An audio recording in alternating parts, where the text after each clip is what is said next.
curious souls, I'm Mukta and you're watching the Sibyl Revealing Secrets.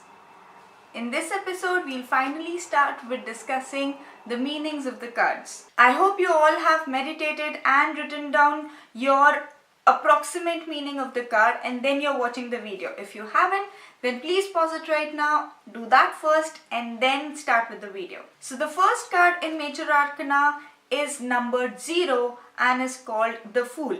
Each and every card can be interpreted differently by different tarot readers, and hence today we will be discussing different interpretations of the Fool card. It is then your choice which interpretation do you choose to go with.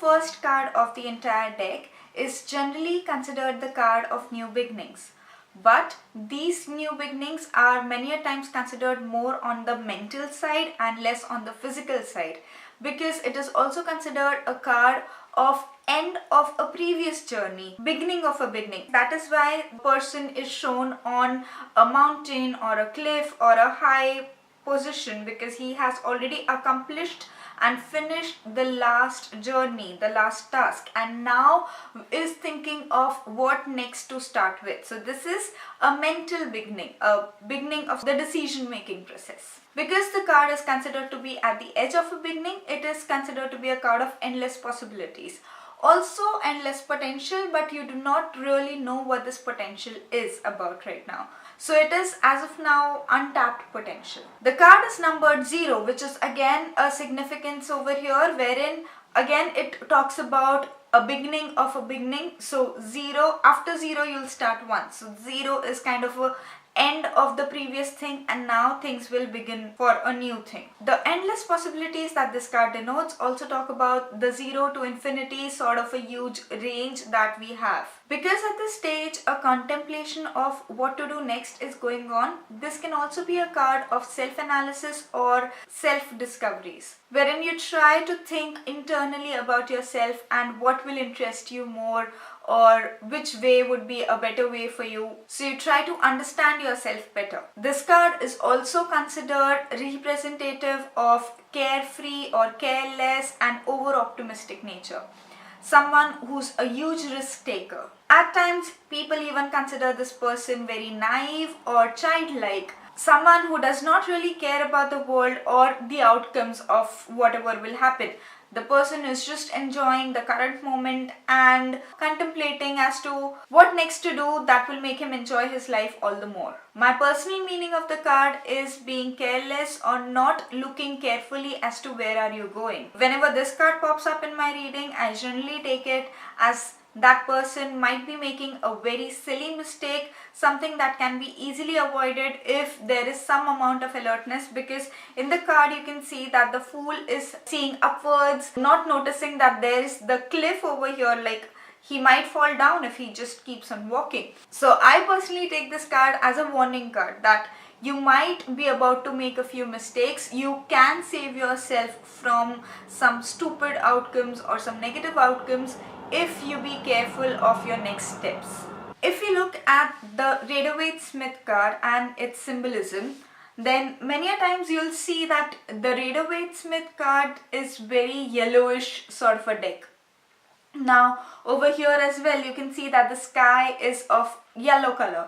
So that kind of gives a feeling of unpredictability, and it will also denote the amount of happiness or cheerfulness that that person is feeling. As against that, sun, which is supposed to be yellow, is shown white. So there's also some amount of peace and tranquility around this particular thing, because there's some amount of satisfaction and peace because the Fool has already completed the previous journey. If you look at the bag that he's carrying, like in India we call it a potli, but if you look at this particular bag that he has, it is a very small one, and when we are talking about a journey, this person is traveling really light. In that way, I would say that the person is either unprepared or has utilized all the resources of the last journey and has kind of, after utilizing them, has given it away to other people or disposed them off, or this person is living off the road. So again, all of this would show a kind of a carefree attitude. And these mountains in the background covered with snow tell us that he's traveling in a cold area, whereas his clothing does not support that.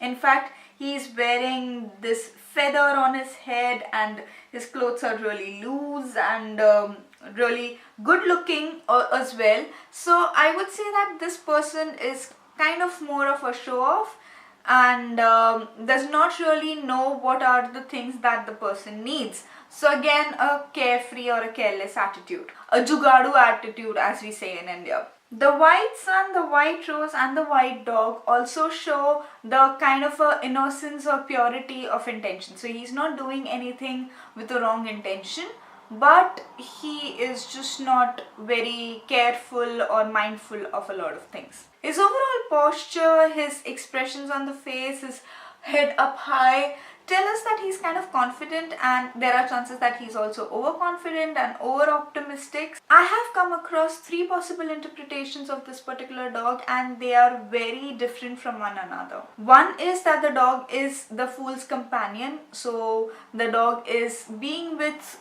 the fool in all his journeys and endeavors. The another is that the dog is careful and is kind of aware that the fool might make a mistake and trip over the cliff, and hence the dog is trying to bark and bite. In fact, in some cards you'll be able to see the dog trying to bite the fool in order to warn the fool that he might be making a mistake and he should stop right there. Kind of a guide sort of a person for the fool. And the third interpretation can be that the fool is such an influential person. He has such powers which are fairly superficial because he is not a very mature or a mindful person himself, but he has some superficial powers because of which he is able to control some weak-minded. And hence the dog is following the fool, just imitating what he is doing. Along with the fool, the dog might as well trip from the cliff. The third meaning of the fool having some superficial powers contradicts with the innocence that we relate with the fool. But again, every card has several different perspectives. You need to select what is the perspective that you relate to the most.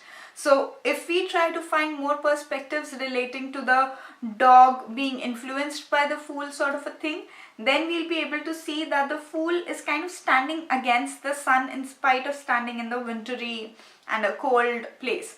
So that means that the fool is so full of himself. He is kind of making a fool of himself. There's too much of full and fool in a sentence, but basically the fool is getting help and he's not wanting to take it. That can also be an interpretation of when the dog is trying to bark and bite the fool and the fool is, not caring at all as to what the dog has to say. One very remarkable thing of the card is that the arms are really open. This posture would generally tell us that he is welcoming of whatever is to come. So yeah, he is kind of wanting to have more and more experiences. This person, by looks of it, he looks like a guy. This card looks like a female. The fool is generally taken gender neutral in the sense that you can interpret the fool as either a male or the female depending on the particular question and the situation. So this is not a gender specific card. Even in the Shadowscape deck, you can see that the lady has opened her arms and is welcoming to all the possibilities. Even over here, there are birds who are trying to wrap some strings around her in order to stop her from falling down from that particular cliff that she's on. But she is just not very careful or mindful of that particular thing. Over here, the dog is replaced by a fox, and the red rose is a replacement of the white rose of that particular card. Turning white into red might be to show a lot of passion and that drive of trying something new, a sense of adventure over here. but the card does not misses out in showing some amount of white as well. So you can see that the clothes are white, the light radiating over here is white. Over here there are 3 winged monkeys who have some light that they have. You're able to see some white things around as well. So that light and that white shows us the innocence and purity that the Fool is supposed to have in a card. Even over here, the Fool is kind of at a cliff. So the Fool has completed a previous journey and is now going to think about the next journey. Also, the posture of both these cards talk about a relaxed posture, kind of looking for more enjoyment and fun and welcoming of all the possibilities.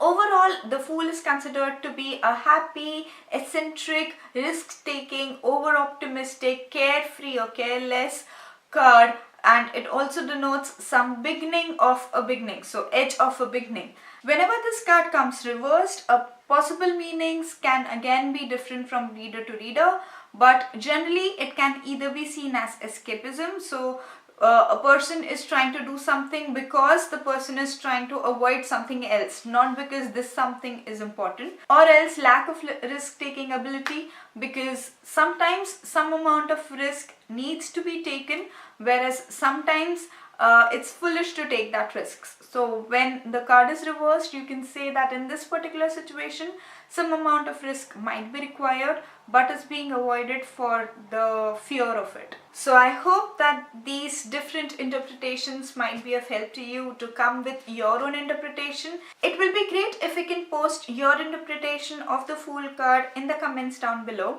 Also mention the deck that you're currently using. I would love if you do it, because we can together make a tribe or a community of tarot readers and we can together discuss our meanings of the cards, which might be of help to all of us. I would also like to give you an exercise. Each and every of the tarot cards would relate to some or the other life instances or life situations. So in this week, you can look around in your life experiences or in your surroundings and try and find meaning of the Fool card in your life. This will help you in relating to the cards better. Also, if you post that as well down below in the comments, then that again will be of help to all of us. So please do that. And if you find this video to be helpful, then please hit the like button and share this video to anybody who's planning to learn tarot. If you would like to watch more videos discussing about each particular card, then please subscribe to the channel, because that's what we plan to do in the next weeks. So I upload one video every week, and in each video I'll be discussing one card. So I'll see you next weekend. Till then, bye bye, take care and stay curious.